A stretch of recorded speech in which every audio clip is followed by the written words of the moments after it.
اسلام پر مجھے یا رب استقامت تو مرحمت فرما۔ الحمدللہ رب العالمین والصلاة والسلام علی سید المرسلین، اما بعد فاعوذ باللہ من الشیطان الرجیم، بسم اللہ الرحمن الرحیم۔ الصلاة والسلام علیک یا رسول اللہ وعلی آلک واصحابک یا حبیب اللہ۔ الصلاة والسلام علیک یا نبی اللہ وعلی آلک واصحابک یا نور اللہ۔ میرے پیارے اسلامی بھائی اور مدنی چینل کے ناظرین، مدنی چینل کے پروگرام خود کو سنوارے میں ایک مرتبہ پھر آپ کی خدمت میں حاضر ہے۔ آج کے اس پروگرام میں ہمارے ساتھ کون سے رکن شورا ہیں، یہ سننے سے پہلے آئیے درود پاک کی ایک فضیلت سننے کی سعادت حاصل کرتے ہیں۔ فضائل درود و سلام کے عنوان پر مفتی عنایت احمد کاکوروی علیہ رحمۃ اللہ القوی نے ایک رسالہ تحریر فرمایا۔ اس میں ایک مقام پر آپ نے متعدد فضائل درود پاک کے جمع فرمائے۔ درود پاک پڑھنے سے نیکیوں میں برکت ہوتی ہے، درود پاک پڑھنے سے درجے بلند ہوتے ہیں، درود پاک پڑھنے سے گناہ مٹائے جاتے ہیں۔ یہ چند ایک فضائل ذکر کرنے کے بعد آپ نے آخر میں ایک چیز کی طرف توجہ دلاتے ہوئے ارشاد فرمایا کہ یہ جتنی فضیلتیں درود پاک کی ہم بیان کر رہے ہیں، اگر ان فضیلتوں میں سے کوئی ایک فضیلت بھی نہ ہو تو محبت کرنے والے کے لیے اتنا ہی کافی ہے کہ جب یہ درود پڑھتا ہے، اس کا نام اس کے کریم آقا صلی اللہ تعالی علیہ وآلہ وسلم کی بارگاہ میں پیش کر دیا جاتا ہے۔ غلام کا نام آقا کی بارگاہ میں پیش ہو جائے، اس سے بڑی سعادت کی بات کیا ہوگی۔ صلو علی الحبیب صلی اللہ تعالی علی محمد وعلی آلہ وصحبہ وبارک وسلم۔ ہمارے ساتھ مجلس بیرون ملک جو اوورسیز میں دینی کام کرنے کا دعوت اسلامی کا پورا ایک شعبہ ہے، اس کے ذمہ دار رکن شورا مبلغ دعوت اسلامی حاجی محمد بلال رضا عطاری حافظہ اللہ الباری تشریف فرما ہے۔ بلال بھائی ماشاء اللہ پاکستان میں بھی مختلف شعبوں میں اپنی خدمات انجام دیتے رہے۔ نگران پاکستان حاجی محمد شاہد عطاری حافظہ اللہ الباری، ان کے معاون کے طور پر پورے پاکستان کے دینی کاموں کے دیکھنے کا شرف بھی آپ کے حصے میں آیا، اور کچھ وقت سے پاکستان کی بعض ذمہ داریوں کے ساتھ ساتھ بیرون ملک کا تقریباً نظام بہت حد تک بلال بھائی ہی دیکھ رہے ہیں۔ تو بیرون ملک کے تعلق سے ہی آج کچھ باتیں ان سے سنیں گے۔ پاکستان کی باتیں انشاءاللہ دوبارہ پھر کسی موقع پر کریں گے۔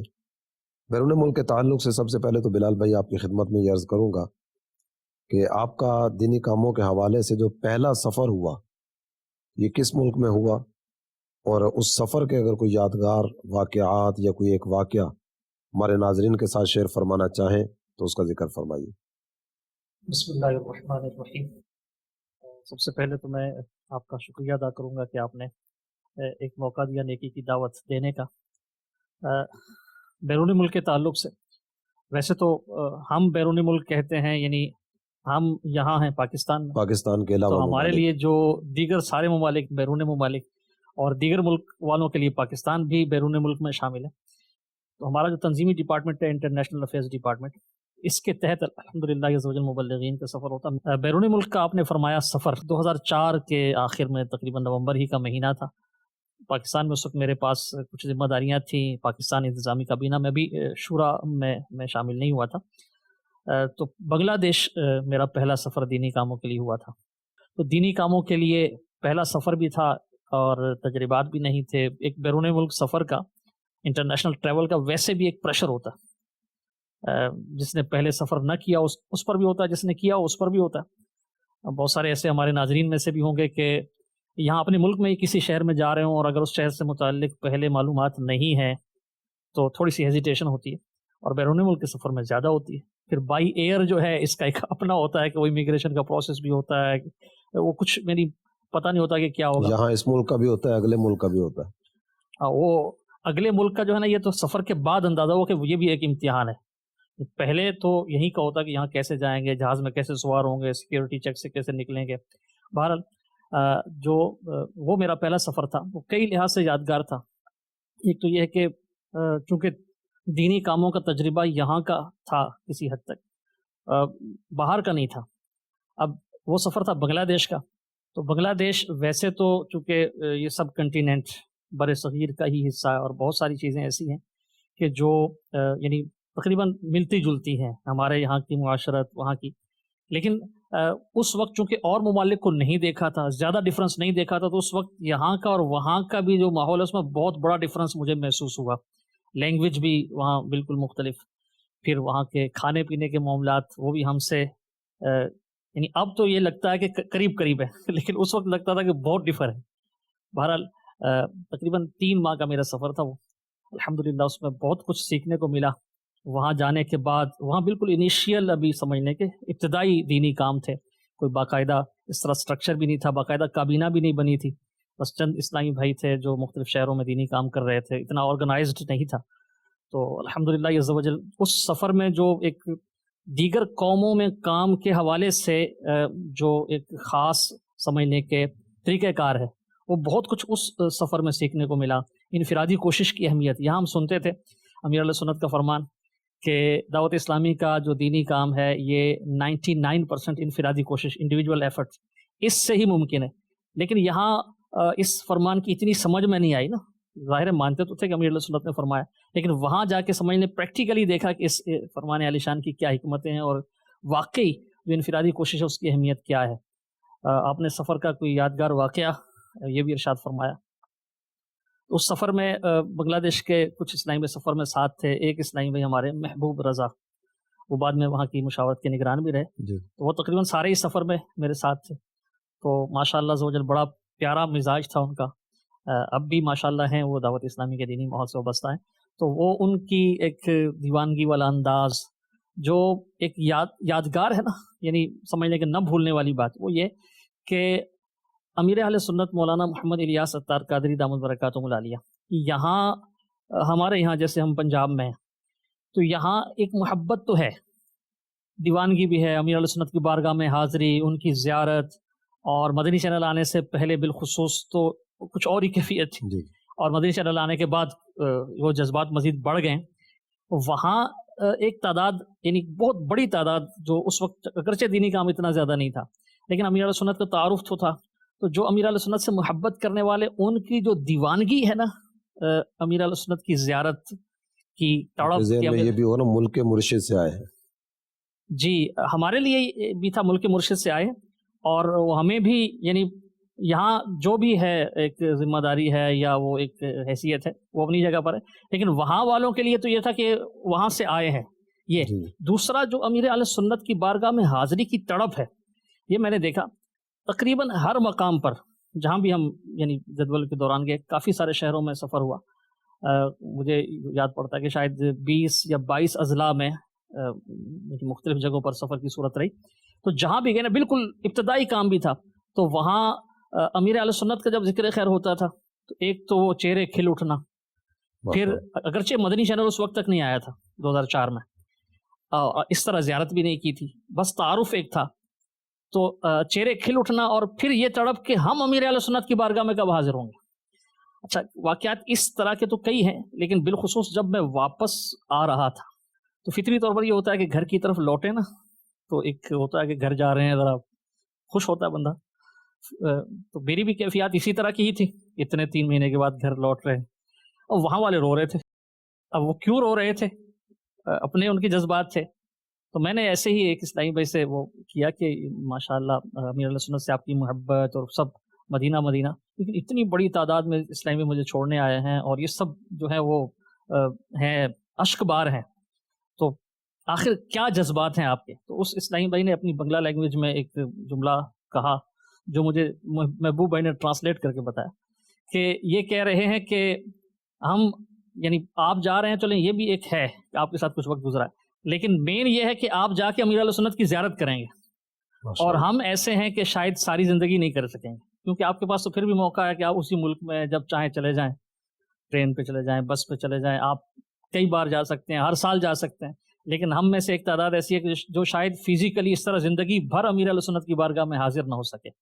تو وہ ایک سین ہے نا، وہ ابھی بھی نگاہوں کے سامنے آتا ہے. پھر ان کی دیوانگی اور وہ جو جملہ یہ ابھی بھی ذہن میں گونجتا ہے، گرچہ وہ اس وقت سمجھ نہیں آئی، بتایا گیا، لیکن یہ ایک ایسی بات ہے جو شاید یعنی کبھی نہیں بھولے گی. ماشاء اللہ. ایک عربی شاعر نے بات ذکر کی ہے، انا احب الصالحین ولست منہم لعل اللہ یرزقنی صلاحا. سبحان اللہ. میں نیک نہیں ہوں لیکن نیکوں سے محبت کرتا ہوں. سبحان اللہ. اللہ کی رحمت سے امید ہے کہ اللہ تعالیٰ نیک بندوں کے صدقے مجھے بھی نیک بنا دے گا انشاءاللہ. یہ بیرون ملک پاکستان کے علاوہ پہلا سفر آپ کا بنگلہ دیش کا تھا. جی جی. تو اب تک کتنے ممالک کا سفر ہو چکا ہوگا؟ تقریباً 30 ممالک کا میرا اب تک سفر ہوا ہے. بنگلہ دیش کے بعد جو ہے وہ دینی کاموں کے حوالے سے. یہ اپنے انفرادی اسفار کے علاوہ جو دینی کاموں کے لیے سفر ہوئے؟ انفرادی سفر جو ہے وہ ماحول سے پہلے یعنی ابتدائی ہی دن تھے، اس وقت ایک ایجوکیشنل ٹور تھا زمانہ طالب علمی، وہ ایک ہے. باقی سارے جو ہیں وہ دینی ماحول کی ہی یعنی برکت سے. زیارت حرمین کے لیے سفر ہوا تو وہاں بھی الحمدللہ دینی کاموں کا سلسلہ رہا. تو وہ ایک سفر کے علاوہ باقی سارے جو اسفار ہیں وہ یعنی دینی کاموں کے لیے ہی ہوئے ہیں. ہمارے ہم مدنی چینل پر بھی اور مختلف مواقع پر بھی مبلغین دعوت اسلامی کے ذریعے پاکستان کے علاوہ ممالک ان کے دینی کاموں کے تعلق سے کچھ نہ کچھ ذکر ہوتا رہتا ہے. چاہے جن ممالک کا عام طور پر تذکرہ ہوتا ہے نا، اس میں یو کے کا تذکرہ ہوتا ہے، یو ایس اے کا تذکرہ ہوتا ہے، یورپین ممالک کا تذکرہ ہوتا ہے، بنگلہ دیش کی آپ نے بات کی اس کا ذکر ہوتا ہے، ہند نیپال اس کے دینی کاموں کا تذکرہ ہوتا ہے. چند ایک اور ممالک ہوں گے کہ جن کا وقتاً فوقتاً کسی نہ کسی انداز میں ذکر ہوتا رہتا ہے. میں یہ چاہوں گا کہ آپ ان ممالک کا اگر کوئی ذکر فرمائیں کہ جن کا نام بھی اتنا معروف نہیں ہے اور جن کے دینی کاموں کا کوئی اتنا زیادہ تذکرہ بھی نہ ہوتا ہو، وہاں کو نمایاں دینی کاموں کا اگر آپ بیان فرمانا چاہیں تو. الحمدللہ عزوجل دعوت اسلامی کے دینی کام تقریباً تمام بر اعظموں میں ہو رہے ہیں. 7 بر اعظم ہیں، ان میں سے ایک جو انٹارکٹیکا ہے وہاں تو فزیکلی آبادی نہیں ہے اس طرح. باقی 6 جو بر اعظم ہیں سب میں الحمدللہ دعوت اسلامی کے دینی کام ہو رہے ہیں. کئی ممالک میں دینی کاموں کا سلسلہ ہے. باقاعدہ تقریباً 63 وہ کنٹریز ہیں جہاں دعوت اسلامی کی مشاورتیں بنی ہوئی ہیں، ایک تنظیمی سٹرکچر ہے. دعوت اسلامی کے قافلے 90 سے زائد ممالک میں الحمدللہ سفر کر چکے ہیں. اور پیغام تو ایک جو ہمارا دینی پیغام ہے وہ تو تقریباً دنیا بھر میں پہنچ رہا ہے. اس میں آپ نے ان ممالک کا فرمایا کہ جہاں کا ذکر اتنا زیادہ نہیں ہوتا. آپ نے نام مینشن بھی کیا ہے کہ ان ممالک کا ہوتا ہے، تو بڑی تعداد میں وہ ممالک ہیں جہاں اگرچہ دینی کام تو ہو رہا ہے لیکن وہ اتنا زیادہ جو ہے اس کو ہائی لائٹ نہیں کیا جاتا. اس کی وجوہات ہیں. ایک تو یہ ہے کہ ظاہر ہے اتنی زیادہ سپیس بھی نہیں ہوتی مدنی چینل کے سلسلوں وغیرہ میں، پروگرامز میں. اور دوسرا یہ بھی ہے کہ بعض قومیں ایسی ہیں جو یعنی اب جیسے یورپ کا تذکرہ ہوتا ہے، یو کے بھی یورپ ہی کا حصہ ہے، یورپی یونین کے کنٹریز ہیں، یو ایس وغیرہ، تو ان میں جو ایک ہمارے یہاں سے گئے ہوئے یعنی ایک تعداد میں مسلمان ہیں اوورسیز پاکستان. ہماری نظر میں زیادہ معروف ممالک بھی یہی ہیں جن کا نام میں نے لیا. جی جی. لیکن کچھ ممالک یعنی ایسے بھی ہیں، بلکہ ایک تعداد ہے ان ممالک کی کہ جہاں وہیں کے نیٹو، وہاں کے مقامی جو ہیں وہ الحمدللہ دعوت اسلامی کا دینی کام کر رہے ہیں اور ایک اچھی خاصی تعداد میں وہ دعوت اسلامی سے وابستہ ہیں. افریقہ کے کئی کنٹریز ہیں الحمدللہ عزوجل جہاں دعوت اسلامی کا باقاعدہ دینی کام ہے. موزمبیق ایک کنٹری ہے، وہاں اگرچہ ہمارے یہاں سے بھی مبلغین گئے ہیں، دیگر ملکوں سے بھی آنے جانے کا سلسلہ رہتا ہے، لیکن ایک بڑی تعداد میں پرتگیز یہ ایک زبان ہے اور یہ بڑے یعنی اچھی خاصی تعداد ہے جو یہ زبان بولتے ہیں. یہاں موزمبیق میں وہ زبان بولی جاتی ہے، پرتگال میں بولی جاتی ہے. اس کے علاوہ اور کچھ چند افریقن کنٹریز ہیں، برازیل سب سے بڑا کنٹری ہے جہاں یہ زبان بولی جاتی ہے. تو پرتگیز بولنے والے بھی ایک تعداد میں الحمدللہ دعوت اسلامی کے دینی ماحول سے وابستہ ہے. پچھلے دنوں وہاں کے ذمہ دار جو ہمارے اسلامی ان کے ساتھ مشاورت کا سلسلہ تھا تو وہ بتا رہے تھے تقریباً 35 مساجد ایسی ہیں دعوت اسلامی کے زیر انتظام ان ایریاز میں، جو دیہاتی ایریاز بھی ہیں، چھوٹے شہر بھی ہیں، جو دعوت اسلامی کے زیر انتظام ہیں. اور وہاں یہی پرتگیز بولنے والے مقامی امام ہیں، ان کو باقاعدہ امامت کورس دعوت اسلامی نے کروایا ہے. ان مسجدوں کے لیے زمین کا حصول، پھر اس پر جو تعمیرات وغیرہ وہاں کے عرف کے مطابق ہوئی ہیں، اس میں بڑا حصہ دعوت اسلامی کا ہے. اسی طرح اس کے قریب زمبابوے ہے، الحمدللہ زمبابوے میں بھی دعوت اسلامی کا دینی کام ہو رہا ہے. قریب ہی ملاوی ہے، ملاوی میں بھی الحمدللہ دعوت اسلامی کا دینی کام ہو رہا ہے، بلکہ اب تو جامعۃ المدینہ جو ہے وہ اوپننگ کے قریب ہے. الحمدللہ. اس کے علاوہ سوازی لینڈ ہے، وہاں بھی ہمارے مبلغین الحمدللہ موجود ہیں. بوٹسوانا ہے، یہ بھی اسی پٹی پر. ساؤتھ افریقہ کے قریبی ممالک ہیں، بالکل ساتھ ہے ساؤتھ افریقہ کے لیسوتھو. یہ تنظیمی طور پر تو ہم نے اس کا حصہ بنایا ہے ساؤتھ افریقہ کا، لیکن ملک الگ ہے. یہاں بھی الحمدللہ ہمارے سینٹرز ہیں. اور اگر افریقہ میں آپ اوپر چلے جائیں ایسٹ افریقہ کی طرف، تو وہاں کینیا میں الحمدللہ دعوت اسلامی کا بڑا اچھا دینی کام ہے. الحمدللہ جامعات وہاں قائم ہیں، بلکہ اللہ نے چاہا تو اس سال جو ہے وہ دورۃ الحدیث شریف بھی مکمل ہوگا، یعنی پہلا بیچ باقاعدہ علماء کا وہاں سے فارغ ہوگا. تنزانیہ قریبی ملک ہے، مسلم اکثریتی ملک ہے، یہ میجورٹی مسلمان ہیں. وہاں الحمدللہ دعوت اسلامی کا اچھا کام ہے، کئی سینٹرز ہیں. قریب میں یوگنڈا ہے وہاں. اس کے علاوہ الحمدللہ ابھی حال ہی میں بنین ایک کنٹری ہے، وہاں دعوت اسلامی کا دینی کام شروع ہوا ہے. سیرا لیون میں شروع ہوا ہے. نائجیریا میں الحمدللہ دعوت اسلامی کا دینی کام ہے. تو اس طرح یعنی ایک اچھی خاصی تعداد میں پورا جو یہ افریقہ کا کنٹیننٹ ہے بر اعظم، یہاں الحمدللہ دینی کاموں کا سلسلہ جاری ہے. یعنی آپ کے ذریعے کچھ نئے نام بھی ہم نے سن لیے کہ یہ ممالک بھی دنیا میں ہے. اللہ تعالیٰ برکت عطا فرمائے آپ کو. اس میں یہ جن ممالک کا آپ نے تذکرہ کیا ہے، تو وہاں تو ذرا اردو سمجھنے والے بولنے والے اس طرح سے کم ہوں گے، تو ہمارا جو لٹریچر ہے اس کی بھی ٹرانسلیشن کی صورتیں ہوتی ہوں گی؟ جی بالکل. جو پہلا ٹول ہے وہ تو یوں کہہ لیجئے کہ یہی ہے لٹریچر، کیونکہ بہت ساری جگہیں ایسی ہیں کہ جہاں ہم فزیکلی بھی نہیں پہنچتے، لٹریچر ہمارا پہلے پہنچتا ہے. اگر کہیں مبلغین پہنچ بھی جاتے ہیں تو جب تک لٹریچر اس زبان میں نہیں ہوگا تو وہ ایک اپنا پیغام پہنچانے میں ظاہر اس طرح سے کامیاب نہیں ہوں گے. الحمدللہ پورا ایک ٹرانسلیشن ڈپارٹمنٹ ہے دعوت اسلامی کا، جو امیر اہل سنت کی تحریریں مکتبۃ المدینہ سے شائع ہوتی ہیں یا دعوت اسلامی کی ویب سائٹ پر آتی ہیں، تو ان کو وہ مختلف زبانوں میں ٹرانسلیٹ وہاں کے مقامی اسلامی بھائیوں کے تعاون سے، پروفیشنلز کے تعاون سے وہ ٹرانسلیٹ کرواتا ہے. ساتھ اس کی شرعی تفتیش بھی ہوتی ہے. تو تقریباً 38 مختلف لینگویجز میں الحمدللہ دعوت اسلامی کا لٹریچر جو ہے وہ اس وقت اویلیبل ہے. کہیں چند رسائل ہیں، کہیں زیادہ ہیں، کہیں کچھ کتابیں بھی ہیں. اور یہ دعوت اسلامی کی ویب سائٹ پر بھی الحمدللہ موجود ہیں. بہت ساری ایسی جگہیں ہیں جہاں باقاعدہ اس کو، ایک تو ہے سافٹ کاپی جو ویب سائٹ پر ہے، ایک یہ ہے کہ اس کو ہارڈ کاپی میں پرنٹ باقاعدہ پبلش، تو الحمدللہ بہت ساری زبانوں میں پبلش بھی ہوتا ہے. پھر وہاں مقامی مسلمانوں میں وہ تقسیم بھی کیا جاتا ہے، وہ اس کو یعنی پرائس ہدیتاً خریدتے بھی ہیں. تو یہ ایک بہترین ٹول ہے الحمدللہ، اس پر بھی الگ سے کام ہو رہا ہے. اس میں مزید تھوڑا سا یہ ذکر فرمائے کہ کئی ممالک اس طرح کے ہیں کہ جہاں سے لوگوں کے ایمان لانے کی خبریں یہ ہم تک پہنچتی رہتی ہیں، تو دعوت اسلامی مسلمان بناتی بھی ہے، اور بعد میں مسلمان رہنا کیسے ہے اس کے بھی ان کو باقاعدہ سے تربیت کے سلسلے کیے جاتے ہیں.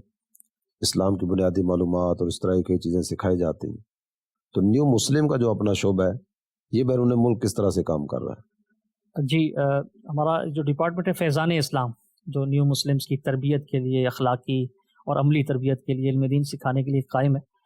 پاکستان میں بھی اور بیرون پاکستان بھی ایک تعداد ایسی ہوتی ہے جو دعوت اسلامی کے مبلغین کی انفرادی کوشش، ان کے حسن اخلاق سے متاثر ہو کر اسلام قبول کرتے ہیں. جیسے کچھ ہی عرصہ قبل ساؤتھ افریقہ میں ایک بڑی تعداد نے اسلام قبول کیا، اس کی خبر بھی آئی تھی. ملاوی سے بھی ایسی خبر آئی تھی. 200 افراد کی بھی آئی تھی نا خبر، 200 افراد نے کلمہ پڑھا اور مسلمان. ساؤتھ افریقہ میں، ملاوی میں بھی 20 کی خبر پچھلے دنوں آئی تھی.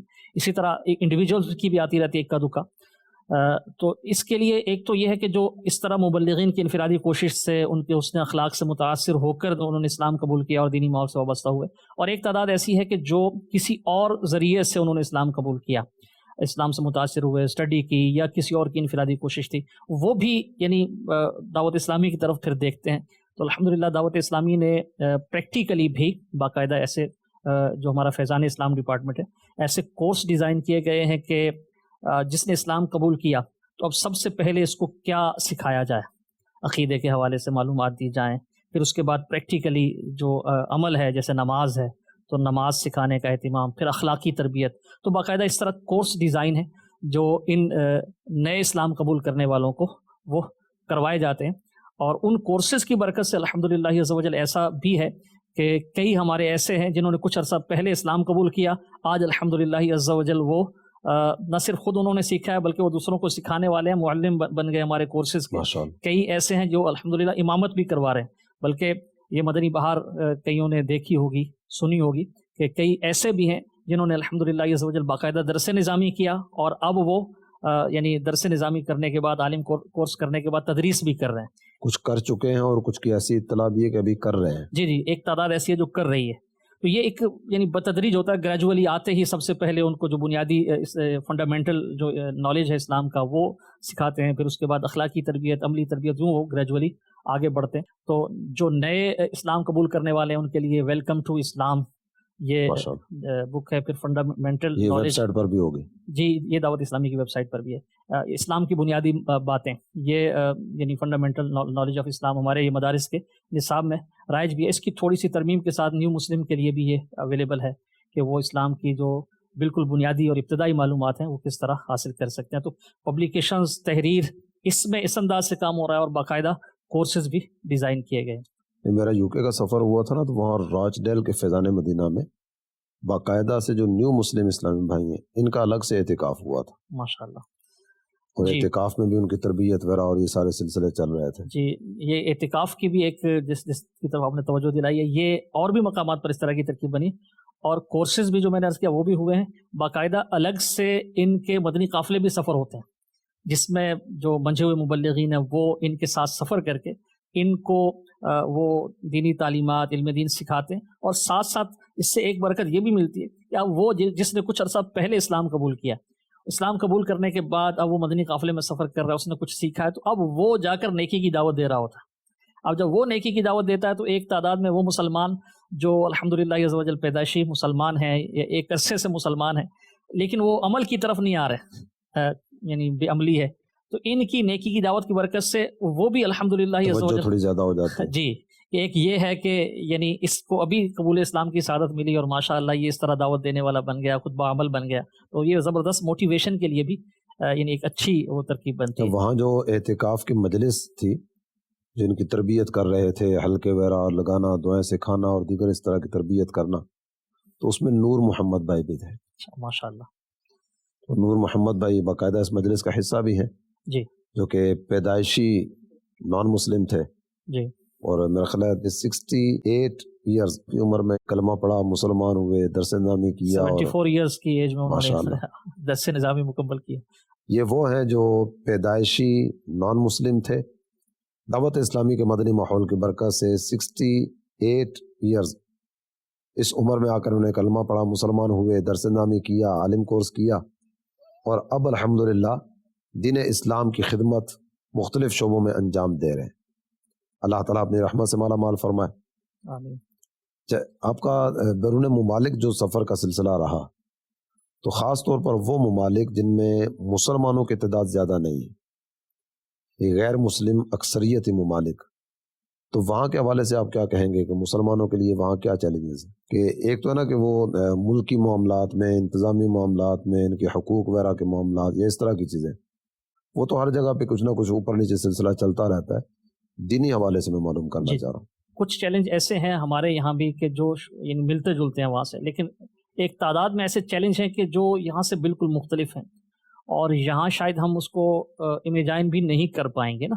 جب بندہ وہاں جاتا ہے، دیکھتا ہے، یا وہاں رہنے والے اگر فیلنگز رکھتے ہوں، ہر ایک فیلنگ بھی اس طرح نہیں رکھتا، تو وہ اس کو اچھی طرح محسوس کر سکتے ہیں. یہاں اور وہاں کے جو ایک بڑا ڈفرنس ہے وہ ہے، یعنی یہاں الحمدللہ عز و جل ہم مسلم معاشرے میں الحمدللہ عز و جل مساجد ہیں، اسلامک سینٹرز ہیں، دارالعلوم ہیں، مدارس ہیں، جامعات ہیں، علماء ہیں. تو ان کی جو ایک ہے نا قربت، اب ہم جس محلے میں ہیں قریب مسجد ہوگی، اگر خدا نخواستہ کوئی نماز یعنی نہیں بھی پڑھ رہا تو رمضان شریف میں وہ چلا جاتا ہے، جمعہ پڑھنے کے لیے چلا جاتا ہے. ایک وقت میں 5 جگہوں سے اذان کی آواز آ رہی ہوتی ہے. جی، کئی جگہوں سے اذان کی آواز آتی ہے. پھر ماشاءاللہ ایونٹس آتے ہیں جیسے عید، پھر رمضان شریف آتا ہے، اسی طرح محرم الحرام، ربیع الاول میں یعنی آقا صلی اللہ علیہ وسلم کا جشن ولادت مناتے ہیں. تو یہ اس طرح کے ایونٹ آتے ہیں، تو ایک ماحول یعنی آٹومیٹیکلی بنتا ہے، جس سے یعنی بہت کچھ ہماری آنے والے جو نسلیں ہیں وہ بھی سیکھتی ہیں، ہم بھی سیکھتے ہیں. ہم نے بچپن میں جو دیکھا وہ ذہن میں ایک سمجھ لیں کہ بس گیا، پھر بڑے ہو کر اسی طرح ہم پریکٹسز میں آگے بڑھتے جا رہے ہیں. تو وہاں اس طرح کے یعنی ایک تعداد ممالک کی کہ جہاں یہ ماحول نہیں ہوتا، مسجد یا تو ہے نہیں، اور اگر ہے تو قریب نہیں ہے، قریب ہے تو تب بھی اذان وہ کی آواز نہیں آ رہی. پھر اس طرح ایونٹس پہ جو ماحول بنتا ہے جیسے رمضان شریف میں سحر و افطار اور یہ، تو وہ ماحول بھی نہیں ہے. اب جو یعنی یہاں سے وہاں گئے ہیں، یعنی انہوں نے اپنا بچپن یہاں گزارا، لڑکپن گزارا، ایک عمر کا حصہ گزارا، وہ تو کسی حد تک اس ماحول کو دیکھ کر گئے ہیں، یہ چیزیں ان کے ذہن میں ہیں.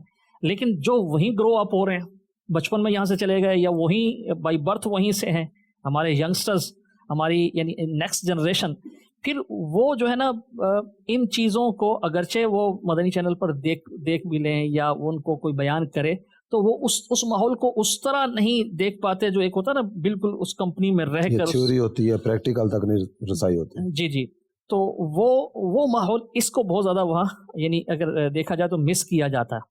اچھا اب جب یہ ماحول نہیں ہے تو وہاں کا ماحول تھوڑا سا مختلف ہے. میٹیریلزم، اب میٹیریلزم جو ہے نا دنیا بھر میں بڑھتا جا رہا ہے، ہمارے یہاں مادیت پرستی، تو وہاں جو ہے پھر یہ میٹیریلزم جو ہے نا یہ بہت زیادہ افیکٹ کرتا ہے لوگوں کو.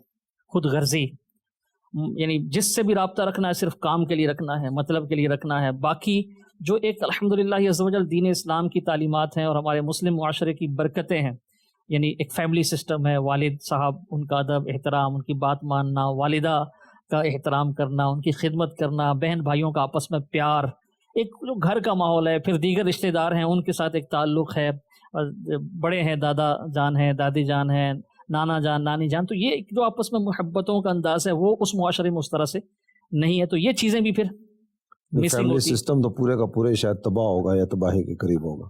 جی بہت سارے معاشرے ایسے ہیں جہاں یہ کہا جا سکتا ہے کہ تباہ ہو چکا ہے، جہاں بھی ایسا نہیں ہے تو اس کے قریب ہے. تو پھر یہ چیلنجز بھی ہیں. پھر ایک بہت بڑی مسنگ یہ ہے علم دین کے حوالے سے. یہاں الحمدللہ عز و جل اگرچہ یہاں بھی بہت سارے گیپ ہیں، لیکن پھر بھی جو علم دین حاصل کرنا چاہے اس کے پاس مواقع بھی بہت ہیں. الحمدللہ عز و جل مدارس ہیں، جامعات ہیں، اس کے علاوہ مساجد ہیں، الحمدللہ عز و جل علماء ہیں ایک تعداد میں. اگرچہ بعض جو ہمارے دیہات وغیرہ ہوتے ہیں وہاں یہ فیسلٹیز کم ہوتی ہیں، لیکن پھر بھی الحمدللہ عز و جل رسائی کسی نہ کسی انداز میں جو علم دین حاصل کرنا چاہے وہ کر سکتا ہے. ہر محلے میں ہی تقریباً بچے جو ہے قرآن پاک پڑھنے کے لیے، علم دین سیکھنے کے لیے کسی نہ کسی انداز سے جا رہے ہوتے ہیں. لیکن وہاں جو ہے پھر یہ جو علم دین سیکھنے کے اس طرح مواقع ہیں نا وہ نہ ہونے کے برابر ہے. الحمدللہ دعوت اسلامی کا جو یہ ڈپارٹمنٹ ہے نا فیضان آن لائن اکیڈمی، اس کی ایک بہت بڑی برکت یہ ہے کہ الحمدللہ جو فزیکلی وہاں اپروچ نہیں رکھ پا رہے تو وہ بھی الحمدللہ مستفیض ہو رہے ہیں، لیکن پھر بھی علم دین تو سیکھ رہے ہیں، لیکن وہ ایک صحبت والی جو برکت ہے نا وہ اس طرح نہیں مل پاتی. تو اس طرح کے بہت سارے چیلنجز ہیں، میں نے چند عرض کیے ہیں جو وہاں بہت زیادہ مس کیے جاتے ہیں. میں عالمی مدنی مرکز میں حاضر تھا تو کسی کی کال آئی مجھے نا، انہوں کو بات چیت کرانی تھی. وہ بات تو میری پوری ہو گئی، ان سے جو بات تھی وہ ہو گئی، ہماری بات پوری ہوئی تو ساتھ ہی عالمی مدنی مرکز میں اذان شروع ہوئی. تو مجھے کہتے ہیں آپ کی بڑی مہربانی کال بند نہ کیجیے گا، عرصہ ہو گیا اذان نہیں سنی. سبحان اللہ. تو جب تک اذان پوری نہ ہونا تو آپ کال نہ بند کیجیے گا.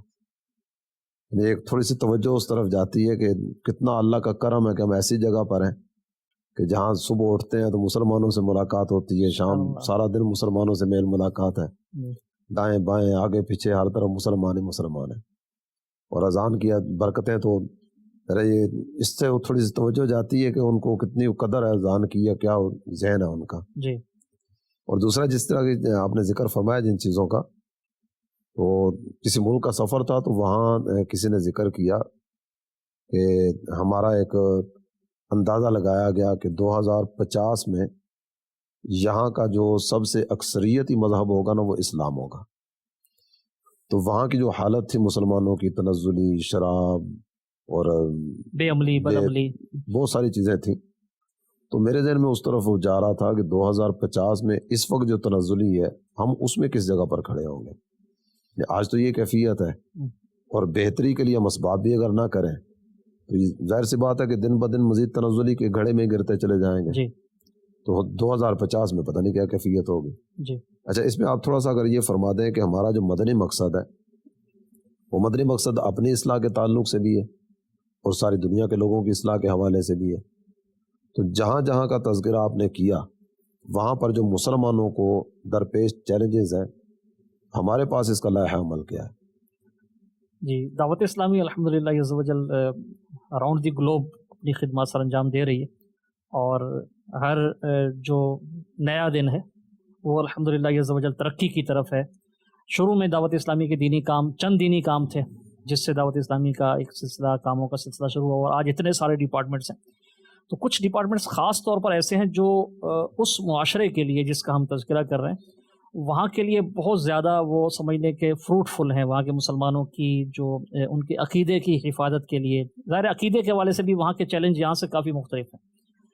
ان کے عقیدے نظریات کی حفاظت، دین اسلام پر ثابت قدمی کے لیے، ایمان پر ثابت قدم رہنے کے لیے، پریکٹسز جو ہیں دین اسلام کی ان کو فالو کرنے کے لیے. تو کچھ ڈپارٹمنٹس بالخصوص جو ایک تعداد ہے نا جو وہاں گرو اپ ہو رہی ہے جس کا تذکرہ بھی ہوا، وہ بہت ساری چیزیں مس کر رہے ہوتے ہیں. اچھا اب چلیں فیضان آن لائن اکیڈمی یا کسی ذریعے سے وہ کچھ علم دین سیکھتے ہیں، قرآن پاک پڑھتے ہیں، کوئی کورس کر لیتے ہیں، لیکن ان کو صحبت کی بھی ضرورت ہوتی ہے. تو ایک تو دعوت اسلامی کے دینی کام ہے، باقاعدہ الحمدللہ ینگسٹرز کے لیے جو یوتھ ہے اس کے لیے الگ سے مدنی حلقے اور الگ سے اجتماعات کا سلسلہ شروع کیا گیا. یعنی ایک تو ہفتہ وار اجتماع جیسے ہوتا ہے جس میں بڑے چھوٹے سب شرکت کر رہے ہیں، ہمارے مبلغین پرفارم کرتے ہیں، تو ایک الگ سے ایکٹیویٹی یوتھ کو دی جاتی ہے کہ اس میں ینگسٹرز ہی شرکت کریں، وہی پرفارم کر رہے ہوتے ہیں، وہی تلاوت کریں، وہی نعت شریف پڑھیں، وہی بیان کریں. یعنی یہ ٹین ایج والے جو ہیں یہ 20 پلس جو 25 تک یہ تو ایج ہے، ملتی جلتی عمر والے ہوتے ہیں اور نوجوان طبقہ یہ آپس میں خود ہی اس کا اسکیجول ڈیزائن کر رہے ہوتے ہیں، خود ہی آپس میں ذمہ داریاں بانٹ رہے ہوتے ہیں. اس سے ان کی ایک وہ ہے نا کہ ہم عمر ہیں تو ایک دوسرے کی بات بھی زیادہ رغبت ہوتی ہے، پھر ایک دوسرے کا لہجہ، وہاں کی زبان، وہ سب تو اٹریکٹ زیادہ کرتا ہے. پھر ایشوز کو بھی سمجھتے ہیں. اب جو بڑے ہیں شاید ان کے ایشوز کو اس طرح نہیں سمجھ پائیں گے. تو ایک تو الحمدللہ باقاعدہ اس طرح سے نوجوانوں کے لیے الگ سے ہم نے ایک ایکٹیویٹی ترتیب دی ہے یوتھ کے اجتماعات کی، اور یہ الحمدللہ بہت ساری جگہوں پر ہو رہے ہیں. باقاعدہ چھوٹے بچوں کے لیے ایک ڈپارٹمنٹ ہے ویکنڈ اسلامک اسکول. ایک بڑی مسنگ وہاں یہ بھی ہے کہ ایسے معاشروں میں جب مسلمان مینورٹی میں جب وہ اسکول پڑھنے کے لیے جاتے ہیں تو وہاں ان کو دینیات جو ہے نا وہ یہاں تو یہ ہے نا کہ اسلامیات بطور مضمون ایک پڑھائی جا رہی ہے، تو وہاں ایسا نہیں ہے. تو ان کی دینی تعلیم کے حوالے سے بڑا گیپ رہ جاتا ہے. کچھ تعداد ایسی ہے جو بچوں کو مدرسے وغیرہ میں قریبی کوئی ایسا ہوا تو وہاں بھیج دیا یا آن لائن پڑھا دیا. ایک تعداد ایسی ہے جو جن کے لیے یہ بھی اویلیبل نہیں ہو پاتا، یا اگر وہ آن لائن پڑھاتے بھی ہیں تو وہ صحبت ان کو نہیں مل پاتی. تو ہفتے میں صرف ایک دن چھٹی کے دن الحمدللہ یہ تقریباً 2.5 گھنٹے کا اسکول ہے جس میں جو تعلیم ہے وہ خالص اسلامی تعلیم ہے. اس میں عقائد، پھر اخلاقیات، پھر جو مینرز ہیں، سنتیں، آداب، پھر سیرت، پیارے آقا صلی اللہ علیہ وسلم کی سیرت کے واقعات، دیگر انبیاء علیہ الصلوۃ والسلام ان کی سیرت کے واقعات، صحابہ کرام رضی اللہ تعالیٰ عنہم، اولیاء کرام رحمہم اللہ ان کی سیرت کے واقعات. اس کو یعنی اس کے نصاب کو، کریکولم کو اس انداز میں ڈیزائن کیا گیا ہے کہ وہ بچوں کی نفسیات کے مطابق، یعنی ان کی دلچسپی کے لیے. پھر یعنی یہ ہے خالص اسلامی تعلیم، لیکن جو وے آف ہے ٹیچنگ وہ ہے وہاں کے معاشرے کی جو ضرورت ہے اس کے مطابق، ایکٹیویٹی بیسڈ لرننگ ہے. تو الحمدللہ عز و جل اس کا پہلے ہم نے پائلٹ پروجیکٹ ایک شروع کیا تھا ہیوسٹن ٹیکسس میں، یو ایس میں، اور اس کی الحمدللہ ایک تجربات کی روشنی میں یہ تقریباً 2017-18 میں شروع ہوا، اور اب الحمدللہ یو ایس میں بھی اور مقامات پر یہ شروع ہو چکا ہے، کینیڈا میں، انڈیا میں، پھر الحمدللہ عز و جل آسٹریلیا میں، یو کے میں، انڈونیشیا میں بھی الحمدللہ اس کو ہم نے لیا ہے. ہمارے یہاں پاکستان میں بھی 2 مقامات پر الحمدللہ ہم اس کو ابھی رن کر رہے ہیں.